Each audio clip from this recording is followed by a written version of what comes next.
불어난 살을 더 이상 숨길 수 없는 계절이 찾아왔습니다. 네. 이 사회적 거리두기 때문에 헬스클럽이나 수영장 가기도 쉽지 않고요. 그러다 보니 요즘 이제 걷기 운동을 통해서 살을 빼고자 하는 분들이 많으신 것 같습니다. 그렇습니다. 걷는 거는요, 살을 빼는 목적뿐만이 아니라 전신 건강에 그렇게 좋다고 합니다. 네. 하지만 건강한 삶을 향해서 한 걸음 한 걸음 내디디려 하는데 발이 말을 안 듣는 경우가 참 많습니다. 네, 말없이 천리를 가야 하는 발에 찾아든 적신호.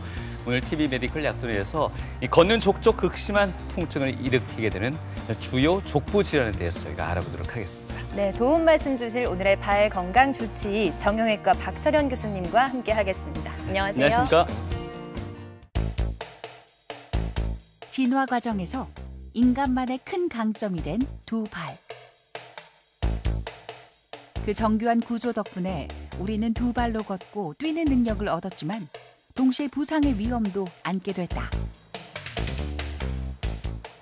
여름철이라고 특별히 더 많이 생기는 발질환이 있다고 볼 수는 없지만 아무래도 특히 여성분들 같은 경우에는 겨울철에는 부츠나 이런 두꺼운 신발을 신으시다가 여름이 되면 샌들이나 슬리퍼 같은 이런 발에 노출되는 신발을 신게 되는데 그런 경우에 내 발이 못생겨서 이 변형이 있어서 특히 무지외반증이라는 변형이 있다든지 해서 신발을 잘 못 신는 경우가 많고요. 그리고 딱딱한 신발을 신으면서 뒤꿈치에 통증이 생기는 족저근막염 이런 환자들이 특히 여름철에 더 많이 병원을 찾으시는 것 같습니다. 신발 속에서 소외받던 발 건강에 발목 잡히지 않기 위해 정형외과 전문의 박철현 교수가 진단한다. 네, 오늘은 그야말로 하루 종일 애를 쓰게 되는 이 발에 대해서 한번 알아볼까 합니다. 네. 발을 일컬어 제2의 심장이라고도 하는데요. 박 교수님, 그만큼 발이 우리 몸속에서 중요한 역할을 하고 있다는 반증이겠죠. 예, 맞습니다. 발은 심장에서 뿜어져 나오는 혈액을 보행하는 동안에 다시 심장으로 보내주는 역할을 하기 때문에 제2의 심장이라고 이야기를 합니다. 우리 몸 전체에서 2% 정도가 발이 차지하고 있는데 나머지 98%를 지탱을 하는 역할을 하기 때문에 몸의 뿔이라고도 이야기를 합니다. 특히 보행을 할 때는 체중의 1.5배를 견디기 때문에 다른 신체 부위보다 부담이 많이 됨에도 불구하고 솔직히 무릎이나 고관절에 비해서 관심을 많이 받지 못하는 것이 사실입니다. 네. 하지만 발 건강이 나빠져서 걷는 자세가 무너지게 된다면 무릎이나 고관절뿐만 아니라 허리에까지 부담이 될 수 있기 때문에 발 건강은 전신 건강에 상당히 중요한 역할을 한다고 볼 수가 있습니다. 네. 예. 발을 두고 제2의 심장이라고도 하고 또 몸의 뿔이라고 하는데 네. 좀 소홀했던 것 같습니다. 그래서 오늘은요, 신발과 양말 속에 꽁꽁 숨겨뒀던 고민들부터 하나씩 풀어보도록 하겠습니다. 네. 어떤 고민들을 주로 만나보시나요? 예, 많은 여성분들이 겨울 동안에 이런 부츠 속에 자기 발을 꽁꽁 숨겨두고 계시다가 네. 최근 이제 여름이 되어서 따뜻하게 되면서 이런 예쁜 샌들을 신으시려고 하시는 분들이 많을 겁니다. 하지만 이렇게 무지외반증 때문에 발이 못생겨서 아니면 족저근막염 때문에 뒤꿈치에 통증이 있어서 이런 예쁜 신발을 못 신고 그런 고민으로 병원을 찾으신 분들이 여름철이 되면서 상당히 증가하고 있습니다. 네. 네. 오늘은 이런 대표적인 여름 질환인 무지외반증과 제가 족저근막염에 대해서 한번 말씀을 드리고자 합니다. 네, 지금 언급해 주신 이 두 가지 질환이 모두 하나는 발의 모양이 너무 심하게 또 변하기도 하고 네. 하나는 발바닥에 심하게 통증을 또 유발하는 그런 질환이 되겠습니다. 그 두 가지 중에서 먼저 무지외반증부터 설명을 들어볼까요? 예, 무지외반증이라고 하면 말 그대로 무지, 엄지발가락을 의미하고 무지를 엄지발가락으로 알고 계신 분들 많지는 않으시죠? 예, 맞습니다. 네. 예.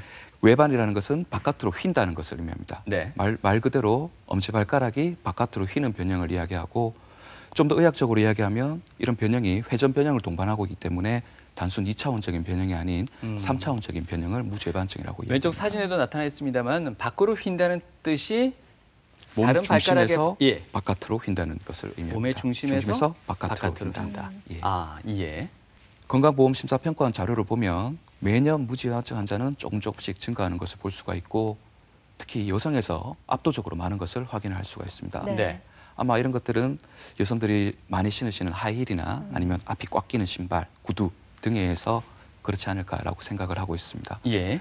연령대별로 보면 50대 여성들이 압도적으로 많은 비중을 차지하고 있는데 아무래도 활동력이 많고 그리고 폐경이 되면서 이런 것들이 무지외반증이 통증을 유발하기 때문에 병원을 많이 찾으시는 것 같습니다. 무지외반증이 폐경과도 관련이 있습니까? 예, 폐경과도 관련이 있다고 최근 많이 이야기를 하고 있습니다. 어떤 부분에서 그럴까요? 폐경이 되게 되면 여성 호르몬 분비가 줄어들게 되고 예. 아무래도 모든 통증에 대해서 민감도가 높아지기 때문에 아. 무지해반증뿐만 아니라 우리 몸의 대부분 질환들이 폐경 이후 한 40대 후반에서 50대 초반의 여성들에서 많이 증상을 유발하고 있습니다. 예. 하지만 아직까지 많은 무지해반증을 가지고 있는 환자들이 이것을 병으로 인지하지 못하고 단순히 내가 발이 못생겼다라고 생각을 해서 병이 많이 진행되고 난 뒤에 병원을 찾아서 큰 수술이 필요한 경우가 많은데 오늘 이 방송을 통해서 여러분들이 한번 자기 발을 확인해 보시고 문제가 있다면 병원을 찾을 수 있는 그런 계기가 되었으면 좋겠습니다. 네. 네, 앞서 그래프에서 50대 여성의 비율이 가장 높다고 하셨는데 네. 최근에 또 인터넷을 보면요. 이 여자 아이돌의 직업병이라고 해서 무지외반증 발사진이 또 있습니다. 네. 이런 거 보면은 하이힐, 높은 굽이 가장 큰 영향을 치명적일 것 미친다. 같아요. 네, 이렇게 볼 수 있을까요? 예, 실제로 무지해반증 같은 경우에는 단순히 한 가지 원인에 의해서 발생하지는 않습니다. 크게 유전적 요인, 선천적 요인, 그리고 후천적 요인으로 나누게 되는데 유전적 요인은 우리가 부모님 얼굴을 닮는 것처럼 예. 발 모양도 부모님을 닮게 되는 거죠. 네. 그리고 평발이 있다거나 이 그림에서 보시는 것처럼 관절이 과도하게 유연한 이런 선천적인 요인 또한 원인이 될 수가 있습니다. 그리고 최근에는 아무래도 이런 킬힐이나 하이힐 같은 굽이 높은 신발 때문에 생기는 후천적인 요인이 많이 증가하고 있죠. 어떤 부분이 비중이 더 높을까요? 의학적으로는 보통 유전적 요인은 한 50% 정도라고 이야기하고 선천적인 요인, 후천적 요인 나머지 50%를 차지한다고 이야기하고 있고 과거에 비해서 최근에 후천적 요인이 급격하게 증가하고 있는 것은 사실입니다. 네. 후천적 요인 중에는 대표적으로 하이힐이나 아니면 앞쪽이 꽉 끼는 신발 그리고 특히 남성분들이 많이 착용하는 키높이 깔창 등이 원인이 되는 경우가 많습니다. 예. 무지해반증은 증상은 첫 번째 나타나는 증상은 이렇게 사진에서 보시는 것처럼 엄지발가락, 돌출된 엄지발가락 부위가 신발을 신으면서 자극이 되면서 통증이 발생하는 것이 가장 먼저 생기는 증상입니다. 그 다음으로는 엄지발가락이 틀어지면서 무게를 제대로 지탱하지 못하기 때문에 그 무게가 결국 두 번째와 세 번째 발가락 아래로 가게 되고 그로 인해서 굳은 살이 생기게 되고 네. 심한 경우에는 이렇게 상처가 발생을 할 수가 그렇죠. 있습니다. 변형이 점점 더 진행이 되게 되면 결국 틀어진 엄지발가락이 갈 곳이 없기 때문에 두 번째 발가락 아래로 이렇게 아니면 위로 네. 올라가는 경우가 발생하게 되고 그럴 경우에는 두 번째 발가락 주위에 상처가 생길 수 있고 심한 경우에는 엑스레이에서 보시는 것처럼 관절이 탈구가 발생할 수가 있습니다. 사진 속의 주인공들은 이 증상이 너무 심각한 상태만 이렇게 맞습니다. 보고 오신 것 같습니다. 이 정도로도 일상생활이 가능하신가요? 보통 두 번째 발가락에까지 문제가 생기면 예. 수술적 치료가 필요한 경우가 거의 대부분이라고 보시면 됩니다. 그 말은 즉슨 이 정도 진행이 되면 일생생활 하는데 상당히 불편감이 많이 남으신다는 거겠죠. 그러니까 사진에서처럼 이 발가락 관절이 탈구가 되면요. 보행은 물론이고 여러 가지 2차적인 어떤 신체 이상이 또 생길 수도 있겠는데요. 맞습니다. 예. 앞서 말씀드린 것처럼 두 번째 발가락의 탈구까지 진행이 되게 되면 네. 통증이 상당히 심하게 됩니다. 그래서 내가 걸을 때 무의식적으로 엄지발가락 주위로 힘을 주지 못하게 되고 덜 주게 되고 예. 발 외측으로 힘을 많이 주게 되죠.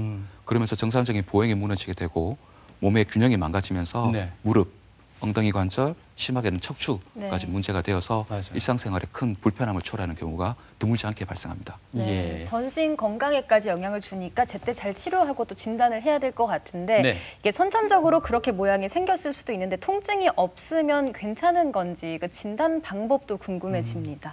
예, 무지해반증은 겉모양만 가지고도 충분히 진단이 가능합니다. 하지만 우리가 치료 방법을 결정하기 위해서 방사선 사진을 촬영하게 되고 방사선 사진에서 엄지발가락과 발가락 첫 번째 발가락 뼈가 이루는 각도 그리고 첫 번째와 두 번째 발가락 뼈가 이루는 각도 그리고 종자골의 위치 등을 고려해서 수술 방법을 결정하게 됩니다. 지금 나와 있는 점선으로 봤을 때 이분은 정상인가요? 경도라고 볼 수가 경도. 있습니다. 예. 심하지 않은 상태가 될 것 네. 같습니다. 예. 그리고 뿐만 아니라 굳은 살의 유무 그리고 평발이 있는지 없는지 그리고 관절이 얼마나 유연한지 등 또한 수술적 방법을 결정하는데 고려해야 될 사항이 되겠습니다. 환자분들이 딱 내원하실 때 걸음걸이 내지는 신발의 상태만 봐도 일정 부분 판단하실 수 예, 있을 것 충분히 같은데. 표시가 많이 나죠. 예. 신발이 좌우가 너무 폭이 많이 벌어져 있다든지 걸음걸일 때 바깥쪽 힘을 많이 주신다든지 네. 외래 들어오실 때 보면 어느 정도는 충분히 가늠을 할 수 있을 것 같습니다. 네. 무지해반증의 치료는 크게 비수술적인 치료와 수술적인 치료를 나누게 되는데 비수술적 치료에서 가장 중요한 것은 내 발에 맞는 신발을 신는 것이 가장 중요하게 됩니다. 발에 맞는 신발이라는 부분이 해석상에 조금 오차가 있을 수도 있는데 한 치수 큰 신발을 신는 건 어떻습니까? 예, 가장 좋은 것은 내 발에 딱 맞는 신발을 고르는 것이 가장 좋지만 그러기 어려운 경우에는 작은 신발보다는 한 치수가 큰 신발을 권합니다. 특히 사람들 중에 보면 오른발과 왼발에 크기가 차이가 약간씩 있는 분들이 있거든요. 네. 이런 분들 같은 경우에는 발이 좀 더 큰 부위를 기준으로 해서 신발 사이즈를 결정하는 게 도움이 될 것 같습니다. 특히나 보면 사람들 이 앞부분이 좀 이렇게 넓은 예. 발목을 가진 분들도 많으시거든요. 예. 네, 그리고 보행하는데 또 불편함이 있다 보니까 신발 뭐 밑창이 좀 닳아 있거나 이럴 수 있잖아요. 이럴 경우에 신발을 바로 교체를 해야 될까요? 일단 무지해반증 같은 경우에는 엄지발가락이 틀어지기 때문에 발에 앞에 폭이 상당히 넓어지게 되고 예. 그것 때문에 신발이 깔창이 바깥쪽이 많이 따른다든지 네네. 아니면 신발 좌우가 해진다든지 그런 경우는 결국 신발이 발에 맞지 않는다는 것을 의미하기 때문에 그때는 신발을 교체해 주는 것이 도움이 될 것 같습니다. 예. 그리고 신발을 신는 것만큼 중요한 것이 발가락의 근육 운동입니다. 발가락 아래에 있는 근육을 보강을 시켜서 무지해반증을 진행되는 것을 막아주는 효과를 볼 수 있는 게 발가락 근육 운동이 되게 되는데 네. 뒤편에서 제가 동영상을 보면서 자세히 한번 설명드리도록 알겠습니다. 하겠습니다. 네. 그리고 시중에 보면 다양한 종류의 교정용 보조기라고가 많이 판매가 되고 있습니다. 예. 하지만 실제로 이런 보조기들은 교정을 한다기보다는 무지해반 변형을 진행을 좀 늦춰주는 역할로 제한적인 용도로 사용을 많이 하고 있습니다.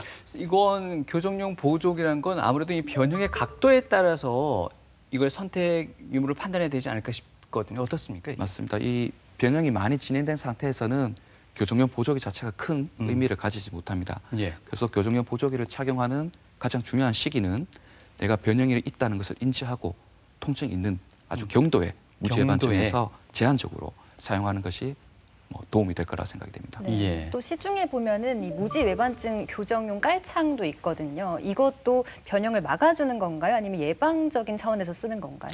예, 시중에 나오는 그 교정용 깔창 또한 보조기와 마찬가지로 변형의 교정을 하기보다는 변형의 진행을 막는다. 막아준다고 생각하시면 되고 특히 무지해반증 같은 경우에는 평발이 상당히 위험 인자가 되게 되고 평발이 있으면 아치가 무너지면서 발의 앞쪽이 바깥으로 쓸리는 힘이 이렇게 작용을 하게 됩니다. 그래서 무지해반 변형이 더 심해지기 때문에 교정용 깔창을 이용해서 안쪽에 아치를 받쳐주게 되면 아무래도 무지해반증이 더 진행되는 것을 늦춰줄 수 있는 그런 효과를 우리가 얻을 수 있습니다. 어느 정도 설명을 듣다 보니까 비수술적 치료는 상당히 제한적일 것 같은 맞습니다. 느낌이 듭니다. 수술적 치료도 좀 설명 부탁드리죠. 예, 수술적 치료 같은 경우에는 내가 느끼는 불편함 정도, 결국 통증이 있을 때 수술적 치료를 선택하는 것이 가장 좋을 것 같습니다. 결국 미용적인 목적으로 수술을 선택하는 것은 의사로서 크게 추천드리지는 않습니다. 하지만 변형이 아주 심한 경우에는 그대로 뒀다가는 변형이 더 심해질 수 있기 때문에 그때는 의사와 상의 후 수술을 시행을 해볼 수 있을 것 같습니다. 예.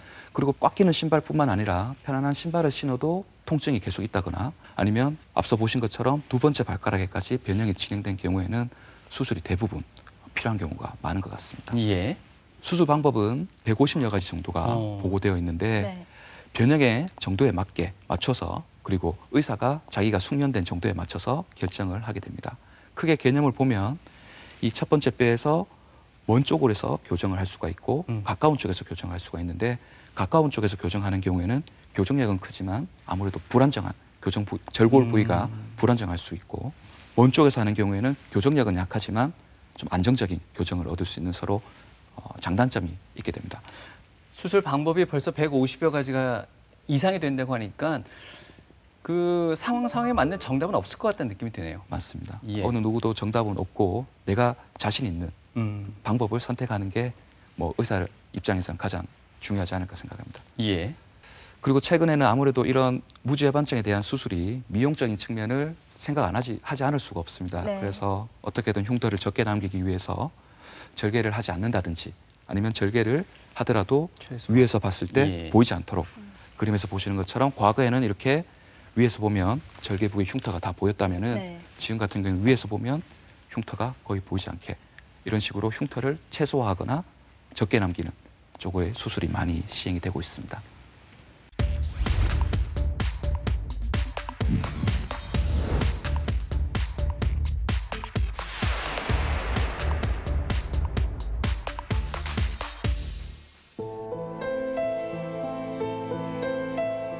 언젠가부터 걸을 때마다 불편함과 통증이 느껴졌다는 이면옥 씨. 대부분의 사람들처럼 그저 참기만 한 게 화근이었다. 또 옛날에는 뼈죽구들을 많이 신었잖아요. 막 10cm 이래 내리 꽂아가지고.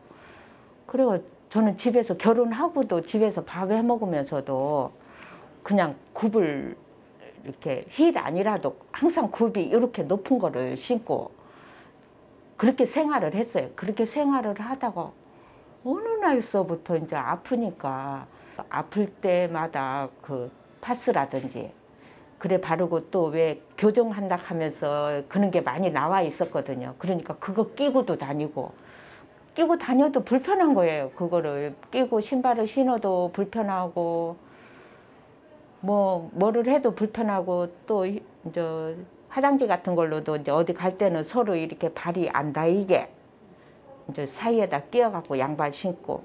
김영님 안녕하세요. 앉으세요. 괜찮으셨습니까?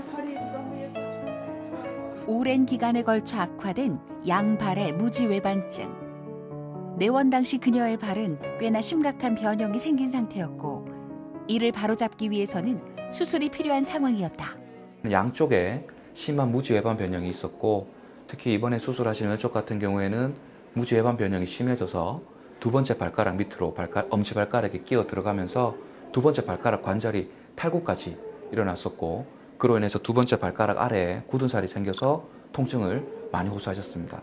다섯 번째 발가락이 바깥쪽으로 틀어지는 소건망류가 같이 동반이 되어 있어서 이 세 질환에 대해서 이번에 수술을 시행을 하였습니다. 무지외반증 같은 경우에는 바깥쪽으로 틀어져 있는 엄지발가락 뼈를 절골을 해서 모양을 반듯하게 만들어주는 수술을 하게 되고 탈구가 되었던 두 번째 발가락 관절 같은 경우에는 두 번째 중족골을 짧게 만들어줘서 관절을 원래 자리로 위치하는 수술을 하게 됩니다.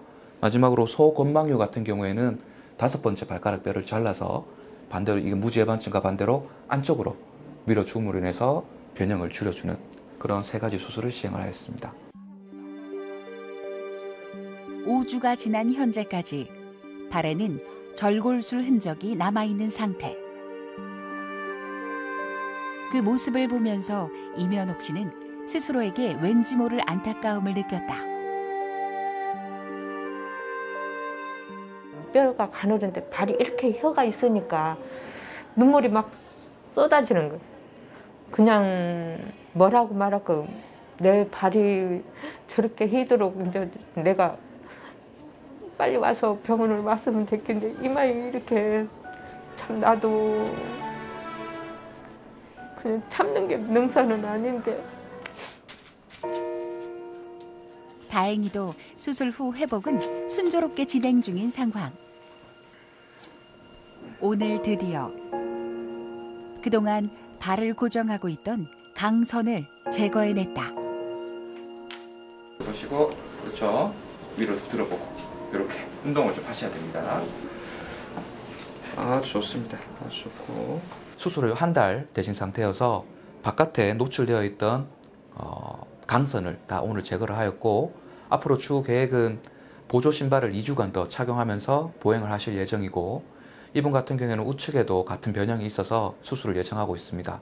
그래서 2달 뒤에 우측에 대한 무지외반증 수술을 하면서 좌측에 있는 기구를 제거하는 그런 수술을 시행할 계획을 가지고 있습니다. 걸어보시겠습니까? 걷는 족족 찌릿하던 과거는 뒤로하고 건강한 발로 돌아가기 위한 첫걸음을 뗀 이면옥 씨. 조금 시간은 걸리겠지만 온전한 두 발로 걷는 날을 기다리며 열심히 치료를 받고 있다. 이제 수술 그렇게 하라고 해도 안 하다가 이제 했으니까 뭐 힐은 안 신겠지만 이제 신발 예쁜 거 사가지고 그러고 싶어요. 네, 방금 VCR을 통해서 무지외반증 수술을 받은 환자 사례 만나봤습니다. 네. 절골술을 이용한 수술을 시행하셨는데요.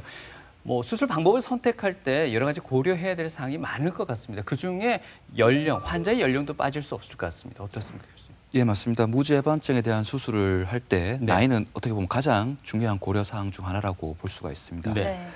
나이가 젊은 환자에서 생긴 무지외반증 같은 경우에는 아무래도 퇴행성 변화가 심하지 않기 때문에 이 엄지발가락 주위의 연부 조직이 상당히 딱딱한 상태가 되게 되어서 수술을 하더라도 교정이 쉽지 않은 경우가 많고 아. 수술하고 난 후에도 재발할 위험이 일반적인 무죄반증보다는 크기 때문에 이러한 점을 고려해서 수술 방법을 결정해야 할 것 같습니다. 예. 네. 그리고 고령의 환자들에서 수술을 시행할 때는 아무래도 뼈가 약한지, 즉 골다공증이 있는지 없는지가 상당히 중요하게 됩니다. 왜냐하면 뼈를 절골하고 난 뒤에 우리가 기구를 이용해서 고정을 하게 되는데 네. 뼈가 약한 경우에는 그렇죠. 그런 기구에 의한 고정력이 상당히 약해지게 되고 절골했는 부위가 무너진다든지 그런 문제가 생길 수 있기 때문에 우리가 수술을 할 때는 나이 그리고 골다공증의 유무 등을 고려해서 수술 방법을 결정하는 게 도움이 될 것 같습니다. 저는 그 회복력에 있어서 아무래도 좀 젊은 분들이 더 낫지 않을까 생각했는데 그게 그렇게 중요한 부분은 아니군요. 회복력은 아무래도 젊은 분이 낫겠지만. 수술하고 난 뒤에 뼈도 빨리 붓고 예. 빨리 보행을 할 수 있겠지만 수술을 하는 의사 입장에서는 젊은 환자분이 더 수술하기는 어렵다고 보시면 될 것 같습니다. 예. 네, 일단 환자의 상황에 따라서 결정이 달라진다는 건데요. 네. 성별과 연령별로 또 다양한 사례들이 있습니다. 준비해 오신 거 보면서 설명 부탁드릴까요? 예, 제 외래 찾아오신 환자분들 한번 보여드리도록 하겠습니다. 이분은 55세 여성 환자분이고 이렇게 보시는 것처럼 이 오른쪽 발에 무지외반증이 있고 이렇게 보면 네. 빨갛게 자극이 된 걸 보실 수가 있습니다. 그리고 이분은 5번째 발가락에도 뼈가 돌출되어서 이렇게 굳은 살이 생겨 있는 것을 볼 수가 있습니다. 이런 분 같은 경우는 선천적인가요? 후천적인가요? 아니면 직업적인 어떤 그런 요인들인가요? 이 형태를 봐서는 예. 제가 볼 때는 후천적인 요인에 의해 생긴 거라 볼 수가 있지만 근데 55세 이 여성분의 과거 사진이 없는 상태에서 명확하게 네. 설명드리기는 어려울 것 같습니다. 네. 예. 이분 같은 경우는 무지반증이 있으면서 이 2번째와 3번째 발가락 아래에 굳은 살이 생겨서 이부의 통증까지 호소하셨던 분입니다. 네.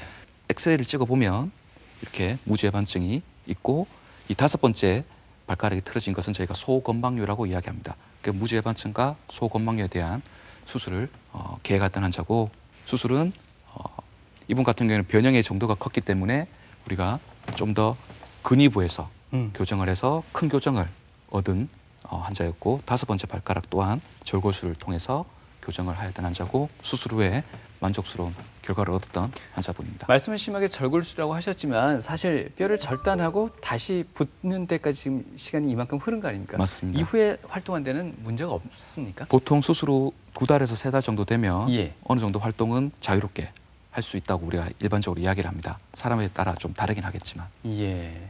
다음 분은 68세 남성 환자분으로 보시기에도 상당히 심한 네. 무지반증을 주소로 내원하신 분이고 이분은 무지반증이 진행이 되어서 2번째 발가락 아래로 진행되었고 2번째 발가락에 아마 탈구가 있었을 거라고 사진을 보지 않더라도 우리가 예상을 할 수가 있습니다. 네. 굳은 살이 있고 상처가 있었던 분으로 엑스레이를 찍어보니까 예상처럼 네. 심한 무지외반 변형과 그리고 2번째 발가락에 탈구가 동반되었던 환자분입니다.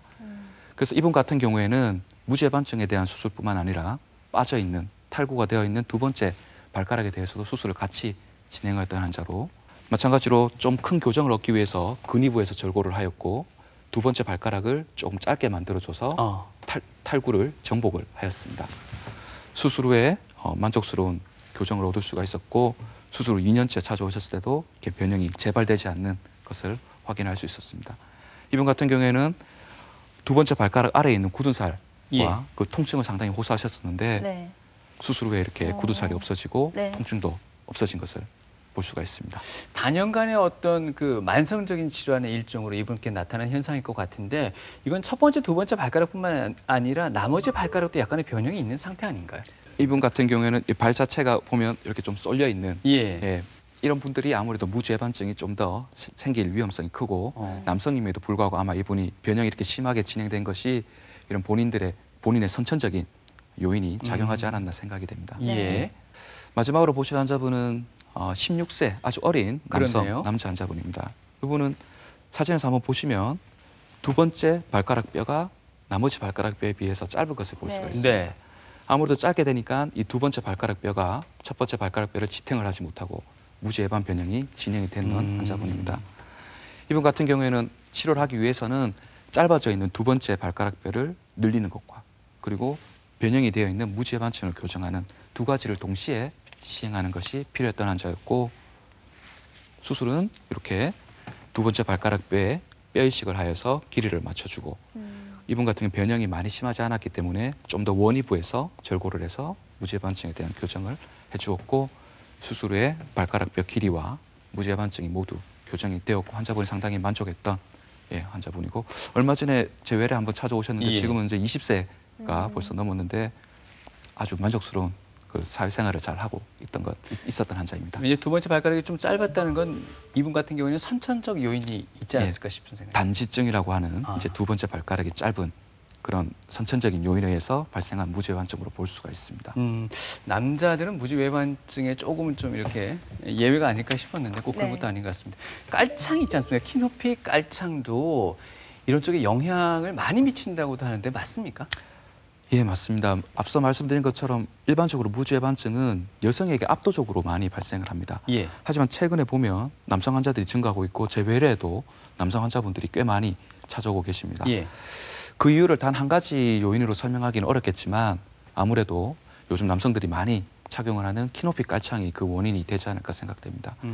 기억하실지 모르겠지만 몇 년 전에 이 예능 프로그램에서 젊은 여성 패널이 키 작은 남자는 루저라고 하는 발언이 큰 이슈가 됐던 적이 있는데 그 이후로 남성들이 깔창을 사용하는 비중이 엄청나게 증가하였고 키높이 깔창 같은 경우에는 발 전체를 높이기보다는 뒤꿈치만 높여주는 높여주기 때문에 아무래도 여성분들이 하이힐을 신는 것처럼 발 앞쪽으로 하중이 많이 가게 되어서 그런 것들이 무지외반증을 유발하는 원인이 될 수 있을 거라 생각됩니다. 저도 개인적으로 집에 있는 구두를 보면 한 10년 전에 샀던 구두는 앞쪽이 두툼하게 생겼는데 요즘은 남성 구두도 다 이렇게 슬림하게 좀 디자인이 바뀌었지 않습니까? 예, 그런 신발적인 요인이 크게 남성분 같은 경우에는 아무래도 후천적인 요인이 더 크게 작용하지 않을까 그렇게 제 생각으로는 그런 생각이 좀 듭니다. 워낙 또 인기가 많다 보니까 뭐 질이 되게 좋은 그런 깔창들도 있단 말이에요. 일단 그 굽이 올라가는 순간 발에 좋지 않다 이렇게 생각하면 될까요? 우리가 적절한 발에 좋은 뒷굽의 높이는 보통 2에서 3cm 정도라고 이야기를 합니다.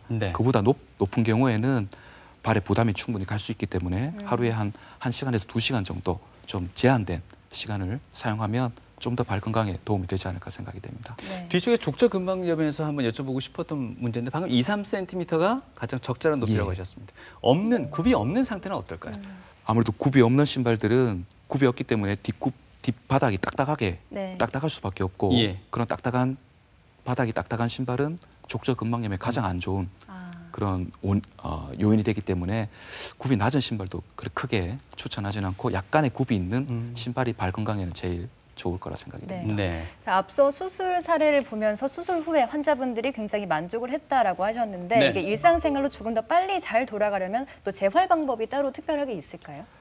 맞습니다. 무지외반증은 수술뿐만 아니라 재활도 상당히 중요한 역할을 하게 됩니다.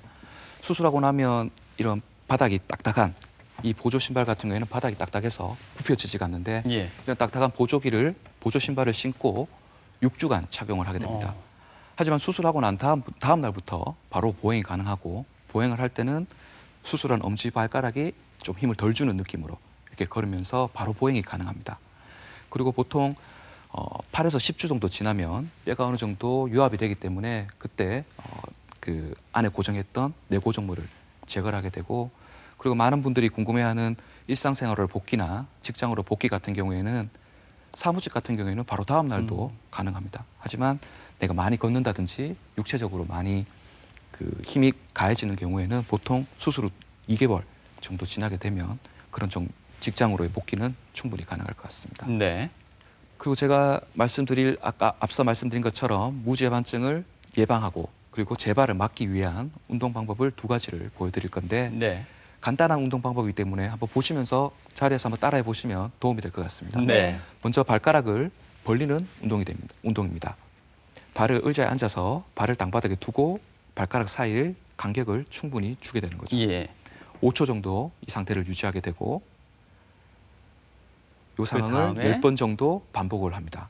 이렇게 되면 엄지발가락을 바깥으로 당겨주는 근육이 보강이 되기 때문에 아무래도 무지외반증을 유발하는 근육을 좀 약화시킬 수 있는 그런 효과를 볼 수가 있습니다. 전반적으로 발가락을 벌렸다 유지하고 모았다. 두 번째 운동은 발가락을 엇갈려 움직이는 운동인데 보시는 것처럼 엄지발가락은 위로, 나머지 4개의 발가락은 아래로 한 상태로 마찬가지로 5초 정도 유지를 해주고 이 동작을 10번 정도 반복을 해주면 발 아래에 있는 근육들이 보강이 되어서 무지외반증을 예방한다든지 수술의 재발을 막는다든지 네. 그런 효과를 볼 수가 있습니다. 네. 무죄반증은 수술하고 난 뒤에 가장 흔하게 생기는 합병증이 변형의 재발입니다. 보통 4에서 25% 정도 발생하게 되는데 일반적으로 수술을 할 때 교정이 좀 부족한 경우에 재발을 할 위험이 크게 되고 아무래도 수술 전에 변형이 컸던 환자들은 재발할 위험이 일반 분들보다는 좀 더 커지게 됩니다. 네. 그리고 또 하나의 합병증이 우리가 수술을 하게 되면 피부뿐만 아니라 관절 또한 절개를 하게 되는데 그 관절을 절개하는 과정에서 회복되는 과정에서 유착이 발생하게 되고 그로 인해서 수술을 하게 되면 수술 후에 관절의 운동 범위가 수술 안 한 쪽과 비교했을 때 약간 줄어들게 되는 것이 일반적입니다. 하지만 그게 일상생활에 문제가 되는 경우는 거의 없어서 크게 환자분들이 불편해하지는 않습니다. 지금 사진에 보이는 장면은 무지 내반증인 거죠? 맞습니다. 무지가 바깥으로 틀어지는 게 아니고 반대로 안쪽으로 틀어지는 예. 무지 내반증 수술 후에 가장 심각한 합병증이 되게 됩니다. 무지 내반증 같은 경우에는 수술하시는 의사 선생님이 이 발을 너무 예쁘게 만들어주기 위해서 교정을 과하게 하는 경우에 흔하게 생기는데 예. 보통 빈도는 2에서 5% 정도로 아주 높지는 않지만 네. 한번 생기게 되면 재발에 비해서 수술을 시행해야 될 위험이 좀 더 큰 것으로 알려져 있고 교정 치료도 아무래도 좀 더 어려운 것으로 이야기를 많이 하고 있습니다. 변형의 재발이 많게는 25%까지도 발생한다고 하셨습니다. 그러면 또 다시 재수술에 들어갈 수밖에 없는 건가요? 이제 의사들이 방사선 사진을 통해서 이제 각도를 측정을 하고 예. 그 결과를 통해서 무재반증의 재발을 판단하게 되는데 실제로 재발로 진단된 환자 중에 내가 불편감을 느낀다든지 미용적으로 불만이 있다든지 이런 환자의 비중은 아주 낮고 보통 재수술이 필요한 경우는 1% 미만이라고 이야기를 합니다. 네. 네, 무지 외반증에 대해서 자세하게 알아봤고요. 이번에는 또 다른 족부 질환 중에 하나인 족저근막염에 대해서 네. 알아보겠습니다. 일단 이 족저근막, 발의 뒷부분 정도로 알고 있거든요. 자세하게 한번 짚어주실까요? 예, 족저근막이라는 것은 우리 발 뒤꿈치뼈에서 엄지발가락을 연결하는 구조물이고 발바닥을 싸고 있는 단단한 막입니다.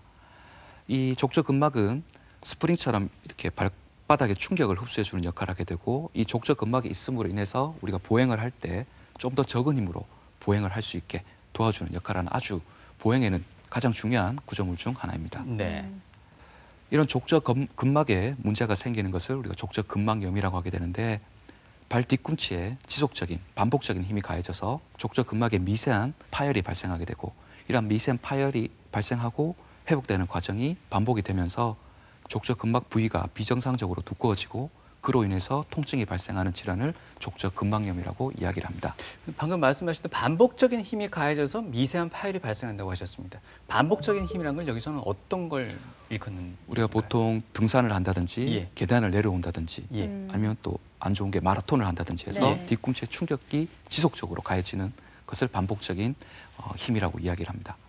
그래서 족저근막의 원인을 보면 예. 방금 말씀드린 것처럼 마라톤, 등산, 계단, 오르내리기 같은 것이 과도한 운동 후에 증상이 발생하는 경우가 가장 흔하고요. 두 번째로 비만이 되게 되어서 체중이 증가하게 되면 뒤꿈치에 가해진 하중이 많이 증가하기 때문에 비만 또한 족저근막염의 원인이 될 수가 있습니다. 네. 그리고 신발 또한 이 족저근막염 문제가 될 수 있는데 굽이 높은 신발도 문제가 되지만 족저근막염 같은 경우에는 굽이 아주 낮은 신발도 뒷굽이 딱딱하기 때문에 족저근막염을 유발을 할 수가 있습니다. 네, 여기서 질문 하나 있는데요. 예. 요즘 장마철이 다가오니까 여성분들 레인부츠 되게 많이 신거든요. 근데 레인부츠가 또 발에 안 좋다고 들었는데 이게 좀 딱딱해서인가요? 어떤 이유 때문일까요?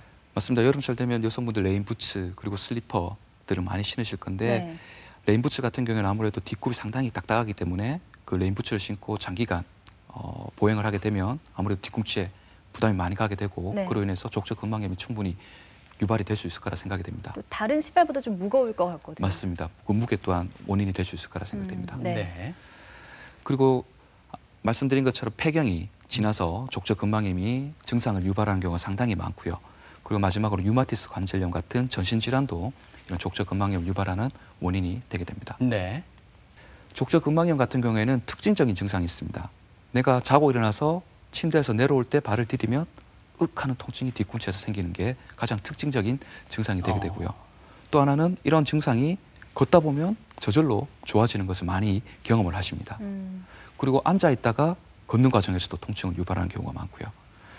또 하나 본인이 뒤꿈치를 눌러보면 그 후에 압통이라고 이야기하죠. 누를 때 통증이 있는 경우가 특징적으로 나타나게 되기 때문에 이런 족저근막염 같은 경우에는 이런 증상만으로도 충분히 진단이 가능합니다. 우리가 족저근막은 엑스레이를 찍어서 보이는 구조물은 아닙니다. 하지만 엑스레이를 찍어보면 환자분들이 제 외래에 와서 교수님 이 동네 병원에 갔는데 뒤꿈치에 이렇게 뼈가 자라서 이걸 제거해야 된다고 해서 왔습니다. 이거 제거해 주십시오라고 오는 분들이 상당히 많거든요. 네. 근데 이런 골극은 골극이라고 이야기하는데 네. 이렇게 뼈가 튀어나온 부분은 일반적으로 족저근막염이 있는 환자에서 한 50% 정도에서 발견이 된다고 합니다. 하지만 아직까지 의사들이 여러 연구를 통해서 분석해 보면 이게 실제로 통증의 원인인지에 대해서는 상당히 이견이 있어서 이것을 제거하는 것은 크게 추천드리지는 않습니다. 예. 근데 저희가 앞서 짚어봤던 무지 외반증 같은 경우에는 엑스레이 상에서 이상이 확연하게 드러나지 않습니까? 맞습니다. 하지만 방금 설명하셨던 족저근막염은 엑스레이 보이지 않는다고 말씀하셨죠? 보이지 않습니다. 이걸 어떻게 치료합니까?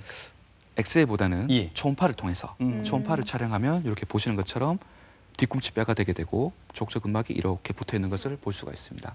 이분 같은 경우에는 족저근막 두께가 정상적인 비해서 많이 두꺼워져 있어서 예. 족저근막염으로 우리가 진단을 할 수가 있습니다. 두께로 판정을 하게 됩니다. 예. 그리고 어느 정도 균질감이 어느 정도 있는지 등을 고려해서 진단을 하게 됩니다. 예. 네. 족저근막염은 상당히 많은 환자들이 있습니다. 엄청나게 많은 환자들이 족저근막염을 가지고 있고 하지만 심각한 질환은 아니지만 치료가 상당히 어려운 질환이고 치료를 해서 좋아졌다가도 재발을 상당히 잘하는 그런 질환으로 알려져 있기 때문에 장기간 꾸준하게 치료하는 것이 가장 족저근막염 치료에서는 중요합니다.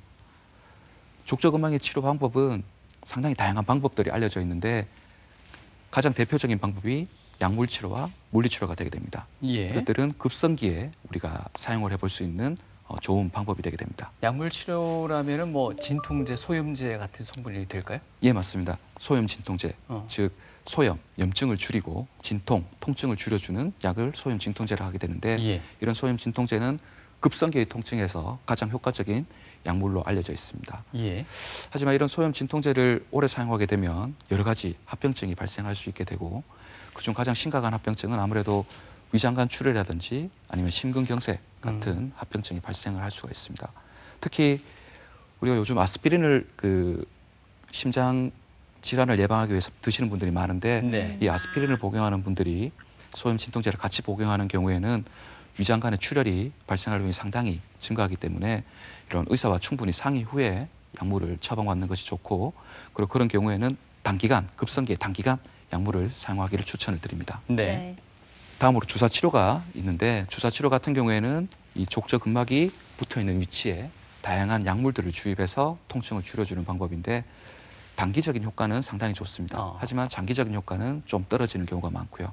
또 하나의 문제점은 이렇게 주사를 하고 난 뒤에 족저근막이 파열이 되는 경우가 왕왕 발생을 하기 때문에 아무래도 이런 주사 치료는 숙련된 전문가한테 받기를 권해드립니다. 발에 주사 맞으면 많이 안 아픈가요?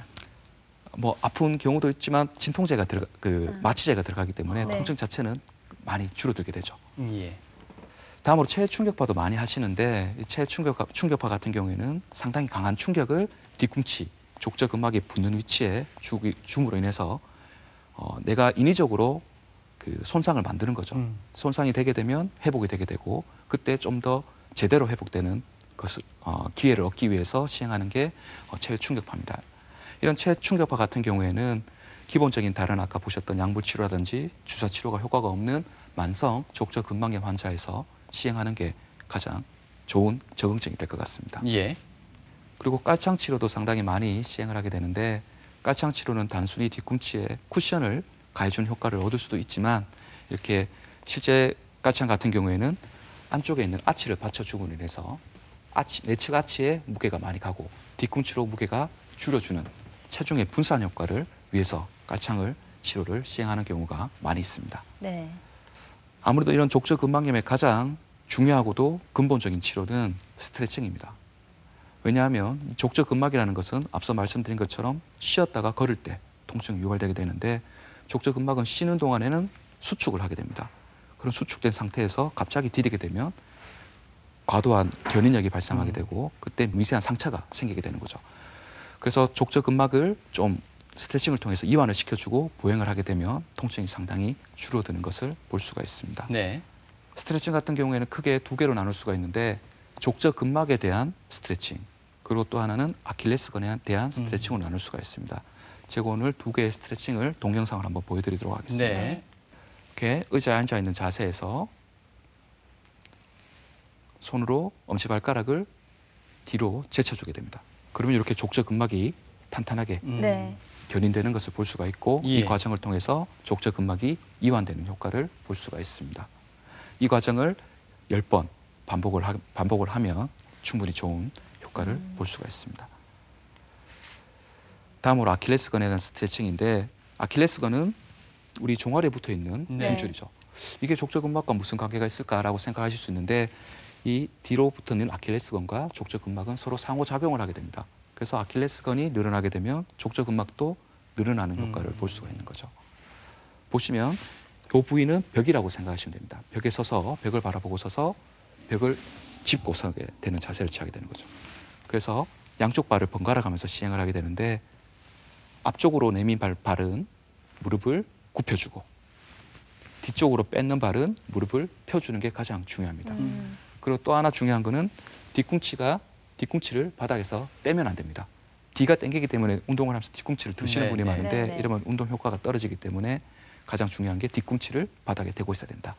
이것도 마찬가지로 10회 반복해주면 충분히 좋은 효과를 얻을 수가 있을 네. 것입니다. 우리가 생각지 못한 부위에도 수축과 이완이라는 어떤 스트레칭의 필요가 항상 그런 필요성이 느껴진다라는 부분인 것 같습니다. 네. 이런 비수술적인 치료로도 호전을 보이지 않는다면 결국 이제 수술을 해야 되는 거잖아요. 이게 족저근막염의 치료에서 지금 가장 이견이 많은 부분이 예. 수술이 효과가 있나 없냐, 수술을 해야 되나 말아야 되냐, 네. 그러니까 의사들 사이에서 상당히 이견이 있는 부위입니다. 예. 비수술적 치료가 효과가 없는 경우에 최근 그 족저근막을 늘려주는 수술을 시행을 많이 합니다. 많이 하는데 열어서 시행할 수도 있고 아니면 관절경을 이용해서 적게 째서 족저근막을 살짝 늘려주는 이런 수술을 많이 시행하게 되는데 이런 수술이 과연 효과가 있냐 없냐 보다도 더 중요한 것은 이런 수술적 치료는 앞서 보여드렸던 여러 가지 비수술적 치료 방법을 시행하고 난 뒤에도 효과가 없는 경우에 그렇죠. 아주 좁은 적응증을 가지기 때문에 의사와 충분히 상의 후에 수술을 결정하셔야 됩니다.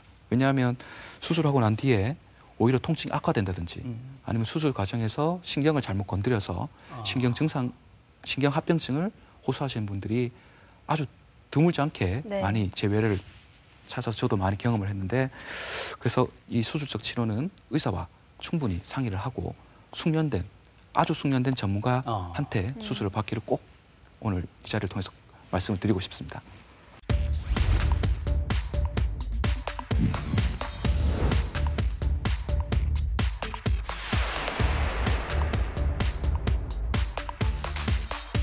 오래 걸었을 때 발바닥이 좀 따끔따끔하거나 찔끔찔끔한 경우가 있는 것 같아요. 평상시에 많이 오래 걷거나 이러면 발이 좀 자주 아프더라고요. 좀 우리하게 아프든지 뭐 좀 쑤시든지. 예전에는 조금 높은 신발 신으면 발목이 잘 삐기고 했는데 지금 현재는 낮은 운동화, 낮은 샌들 이런 거 신으니까는 잘 그런 게 없어졌어요. 운동이나 뭐 많이 걷고 이러는데 발이 아플 때는 지압도 평소에 하면서 마사지 해주면서 그렇게 푸는 것 같습니다. 아무래도 나이 많으신 부모님들은 아프실 때 병원을 가시지 뭐 따로 주기적으로 평상시에 관리하는 건 없는 것 같아요. 저는 오래 걸어도 괜찮아서 따로 발 관리는 하지 않습니다. 아픈 것도 없고 평소에 다른 몸에 비해서는 뭐 크게 손 관리를 없는 부분인 것 같아요. 발이 삐끗해서 부었을 때 냉찜질이 좋을까요? 온찜질이 좋을까요? 네, 발과 발목 부위에 대한 불편한 점 시민들의 목소리로 들어봤는데요. 마지막 질문이었습니다. 발목을 삐었을 때 냉찜질을 해야 됩니까? 아니면 온찜질을 해야 됩니까? 충분히 궁금해할 수 있는 부분인 것 같습니다. 맞아요. 예. 많은 환자분들이 저한테 하는 질문 중에 하나입니다. 예. 일반적으로 냉찜질하고 온찜질은 그 효과 자체가 완전히 다릅니다. 네. 냉찜질 같은 경우에는 손상된 부위를 차갑게 만들어로 인해서 혈관을 수축시켜서 네. 그 부위에 붓기를 빼주고 통증을 줄여주는 효과를 본다면은 온찜질 같은 경우에는 반대로 그 부위를 따뜻하게 만들어서 혈관을 확장시키고 그를 통해서 좀 더 회복력을 증가시켜주는 효과를 보게 되는 거죠. 그래서 결론적으로 발목을 접질렸을 때는 붓기가 빠질 때까지 보통 한 3에서 5일 정도는 냉찜질을 해서 붓기를 빼주고 네. 그 이후로는 온찜질을 통해서 우리가 손상받은 근육이나 인대 등을 회복시켜주는 그런 과정을 그렇게 선택하는 것이 좋을 것 같습니다. 예. 자, 그 밖에 다양한 궁금증들은 약손 상담실 통해서 알아보도록 하겠습니다. 네. 먼저 첫 번째 사연 만나보겠습니다. 네, 20대 중반의 여자입니다. 저는 유독 엄지발가락 쪽 뼈가 돌출돼 있는데요. 통증이나 불편한 증상은 없지만 발이 못생겨서 스트레스가 많습니다. 이런 케이스도 수술이 가능한가요? 라고 보내주셨어요. 충분히 이해되는 부분이에요. 예, 맞습니다. 발을 많이 숨기고 다니시기도 네. 해요. 예. 앞서 제가 수술적 치료에서 말씀드린 것처럼 통증이 없는 무죄반증은 크게 수술을 권하지는 않습니다. 네네. 왜냐하면 수술하고 난 뒤에 없던 통증이 일정 기간 생길 수 있기 때문에 오히려 좀 거기에 대해서 불만을 가진 환자분들도 네. 계시거든요. 하지만 이 영상에서 보셨던 여자분처럼 이 젊은 여성분이 아주 예쁜 신발을 신고 싶은데 내 발이 못생겨서 그 발이 안 맞아서 예쁜 신발을 못 신는다면은 그로 인해서 스트레스를 받는다면은 충분히 수술적 치료를 선택을 할 수가 있을 것 같고 의사와 충분히 상의 후에 수술적 치료는 시행을 해볼 수 있을 거라 생각이 됩니다. 네. 회복하는 데까지 총 시간은 한 어느 정도 걸린다고 볼까요? 보통 통증 보면 아까 말씀드린 것처럼 수술 후 한두 달 정도는 좀 불편감이 있을 수 있을 것 같습니다. 네, 알겠습니다. 다음 사연 만나보겠습니다. 30대 중반의 주부입니다. 저는 걸을 때마다 발의 앞부분이 찌릿하고 찌르는 듯한 통증이 있습니다. 어떨 땐 발가락이 저리거나 감각이 둔해지기도 합니다. 되도록 편한 신발을 신고 다니는데 가끔 하이힐을 신을 때마다 증상이 더 심해집니다. 치료를 받아야 할까요? 하셨습니다. 네. 예, 환자분이 말씀하신 증상을 보면 아마 발가락 뼈 사이에서 신경이 자극되어서 통증이 유발되는 지간신경종이 아마 의심이 됩니다. 지간신경종 같은 경우에는 마찬가지로 여성에서 압도적으로 많게 됩니다. 왜냐하면 아무래도 이 폭이 좁은 신발이 지간신경종을 유발할 위험이 높기 때문에 그렇지 않을까 생각이 되는데 그 다양한 원인이 있지만 아까 말씀드린 것처럼 굽이 높은 하이힐이나 킬힐 같은 걸 신는 경우에 체중이 하중이 앞으로 가해지게 되고 발가락이 좁아지기 때문에 신경이 자극이 되게 되는 거죠. 이런 그 지간신경종 같은 경우에는 다양한 치료 방법이 있는데 먼저 시행할 수 있는 방법은 비수술적 방법으로 자극이 되는 신경을 좀 안정시켜 줄 수 있는 약물 치료를 시행할 수가 있고 그리고 그 부위에 염증을 줄여줄 수 있는 주사 치료를 또 시행해 볼 수가 있습니다. 이런 것들이 효과가 없는 경우에는 발가락 뼈와 뼈 사이의 공간을 늘려주는 보조기를 또 시행을 해볼 수가 있습니다. 이런 다양한 치료 비수술적 방법이 실패를 한다면은 그다음 우리가 선택할 수 있는 방법은 수술적 치료가 방법이 되게 되는데 수술적 치료 같은 경우에는 신경을 자극하는 인대를 늘려주는 방법부터 아니면 문제가 되는 신경 자체를 전체를 제거해주는 방법까지 다양한 수술 방법이 있게 되고 이런 것들은 증상에 맞춰서 우리가 방법을 결정을 하게 됩니다. 네, 알겠습니다. 자, 다음 사연도 바로 만나보겠습니다. 저희 아버지는 오랜 기간 동안 당뇨로 고생 중입니다. 얼마 전 병원에서 당뇨발 진단을 받았는데 심해지면 다리를 절단해야 한다는 말씀을 듣고 걱정이 많으십니다. 이 당뇨발 관리 어떻게 하는 게 좋을까요? 가장 무서운 당뇨 합병증으로 알려져 있죠. 당뇨발. 예, 맞습니다. 예. 당뇨발이라는 것은 결국 당뇨가 있는 환자에서 발에 상처가 생김으로 인해서 생기는 모든 질환을 저희가 당뇨발이라고 이야기합니다. 족부에서 생기는 질환 중에 가장 심각한 질환으로 볼 수가 있고 제대로 치료가 되지 않는 경우에는 말씀하신 것처럼 절단까지 갈 수 있는 아주 무서운 질환이 되게 됩니다. 이런 당뇨발을 막기 위해서는 가장 중요한 것은 발에 상처를 생기지 않게 하는 게 가장 중요하게 되고 상처가 생겼을 때 바로 병원을 찾아서 치료를 하고 항생제를 사용하고 이런 과정을 통해서 상처가 악화되는 것을 막아주는 게 가장 중요한 예방법이 되게 되겠고 또 한 가지 이 당뇨발이 있는 환자들은 대부분 혈당이 제대로 관리가 안 되는 경우가 많습니다. 기본적으로 혈당 관리를 철저하게 하시는 게 이런 당뇨발 발생을 막아줄 수 있는 좋은 방법이 될 거라 생각됩니다. 네. TV 메디컬 약손 오늘 이 시간 대표적인 족부 질환의 증상과 진단 또 치료법까지 자세하게 알아봤습니다. 끝으로 더 전하실 말씀 있으실까요? 예, 우리 정형외과 의사들은 이 발과 발목 관절을 참을성이 아주 큰 관절이라고 흔히 이야기합니다. 병이 많이 진행이 되더라도 증상이 잘 나타나지 않는다는 거죠. 그래서 결국 환자분들이 이 발과 발목 질환 때문에 병원을 찾을 때쯤이면 아주 진행이 많이 되어서 오신 분들이 많고 간단한 수술로 치료할 수 있는 게 결국 큰 수술까지 필요한 경우가 상당히 많게 됩니다. 그래서 제가 오늘 마지막으로 시청자 여러분들께 드리고 싶은 말씀은 발이나 발목에 통증이나 변형이 있다면은 너무 지체하지 마시고 병원을 방문하셔서 한번 진료를 꼭 받아보시기를 추천드립니다. 네. 사람들은 평생 동안요 지구의 7바퀴 반의 버금가는 거리를 걷는다고 합니다. 발이 얼마나 피곤할까요? 발을 그냥 방치할 게 아니라 여러모로 많은 관심을 쏟아야 될 부분인 것 같습니다. 맞습니다. 발 건강에 빨간불이 켜지면 전신 건강에 신경을 써야 되니까 평소에 건강관리 잘 하시고요. 네. 오늘 유익한 정보 전해주셨습니다. 정형외과 박철현 교수님과 함께했습니다. 고맙습니다. 고맙습니다.